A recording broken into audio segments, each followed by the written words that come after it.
Okay, we're rolling. So when I was going through Whammo and I get to Carlos's office, he's got 5 of these. This is one of the 5 on the wall, these 70Cs. This one says 120 grams, 30%. He had a 10, 15, 20, 30, and 50% amount of moonlighter material to see if they became brittle or not. And I said, unstamped discs. And the very first throw I threw with one, I left Whammo, went straight to La Cañada High School, took the 50% one out, threw a field goal. First throw from one end zone through the uprights, 110 yards in the air. First throw. I said, oh my God. So small and heavy. You want to know where tipping point came from? It was that day. Now, it's an idea that would have been discovered sooner or later. I'm just telling you how it was discovered. There were no small heavy discs until I found these. And these were considered like dog discs. The 97 gram, nobody played with them. Nobody used them for anything. You remember what it was like in 81. Yeah. And so then Sobel came up with the puppy, which was really a great idea. Smaller and heavier. And then wasn't there some sort of almost like an arms race where people were just trying to add weight to the discs? Oh, you're talking about before. You're talking about before there was before Sobel. No, not before and during. Before the puppy. Before right. 81. Right. In 81, everyone was coming up with big and heavy, and this was the first small and heavy. And afterwards, it got within smaller and heavier. Exactly. Within the small discs, they were trying to add as much weight. I remember Van throwing, 175 grams of that or whatever it was, 190. Yeah. Because what happened was I took them to Santa Cruz. This is 81, the summer of 81, when this happened. I took them to Santa Cruz and had that 81 Santa Cruz, good tournament, 1553 tournament. Mm-hmm. Nice field for Saw NBA. It, clocked it. But it was funny too because as I mentioned to you once before, it's in the finals and I've already won the finals. I've thrown a 13, and I say to Van, who's standing next to me, "This is the MTA for the future." And I did my first turnaround ever in self-caught was a 1553, the first one, no practice. Ever. I just did it for fun. I didn't know what would happen. 1553, first try. That is interesting how that happens. It's just one of those moments when you're completely present. But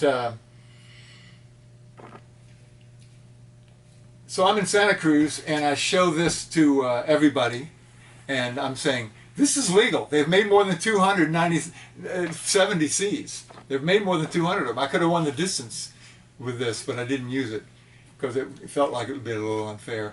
Anyhow, I went to Hedrick and I said, this is the disc. So he made a whole bunch of these for the 81 WFC.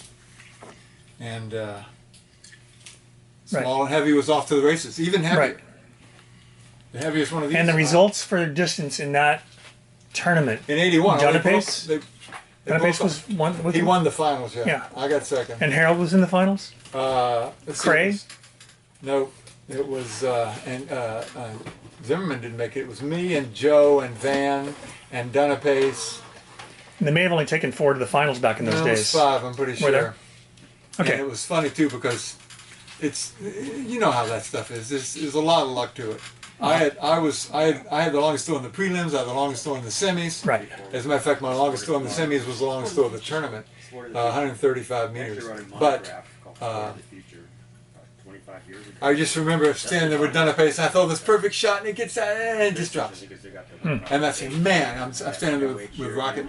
And then Dunapace throws. It gets to the same place mine was and goes, it's just like, Yeah. That's outdoor distance. Yeah. So that day he threw the longest throw. Yeah. But if you really wanted to have, I went to Jay Shelton one time, who, mentioning Jay Shelton, in that 1968 first attempt at a Rose Bowl that no one came, they had a master's test. You had this 2 circles 35 yards apart.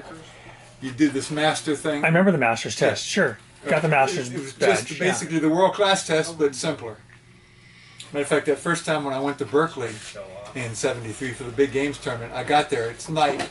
We got to play frisbee, so we go underground in the parking lot under Sproul Plaza, and I take the master's test with Roger Barrett, Victor Malafronte, and Bob May, who had the world record distance at the time, and I got it righty and lefty. That was my introduction to those guys. So I was all of a sudden, I'm one of the club. I'm one of the boys. It was fun.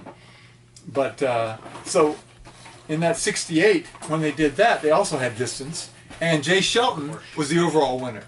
So I went to Jay Shelton, who's a really good athlete. He'd still be a good, he'll still be great. He was John Friedman's mentor.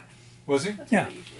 And he's a physicist now. Wrote a great book on wood burning stoves. And I went to him sometime like in, I'm trying to remember, it might have been after Dave Johnson threw 412. And I was visiting with him in Massachusetts. And what do you think the outdoor record is now? I was going to tell him it's over 400. Because I had gone and visited him when I threw over 300, when I broke Bob May's record. And he says, was it indoors or outdoors? I said outdoors. He said, it doesn't matter. Which is true. At some level, Right. the wind produces unexpected nonlinear events, so you can't, it's hard to take it. You know, Right. it's hard to take, I mean, if you want to find out who throws the farthest, you either get a radar gun, or you want to find out who's got the most touch and throws the farthest, you go indoors. Yeah. Then you find out. But Simon wins anyhow. So in this particular case, it doesn't dilute Simon's throw, because he's the longest, no matter what, because he's the longest on the radar gun too.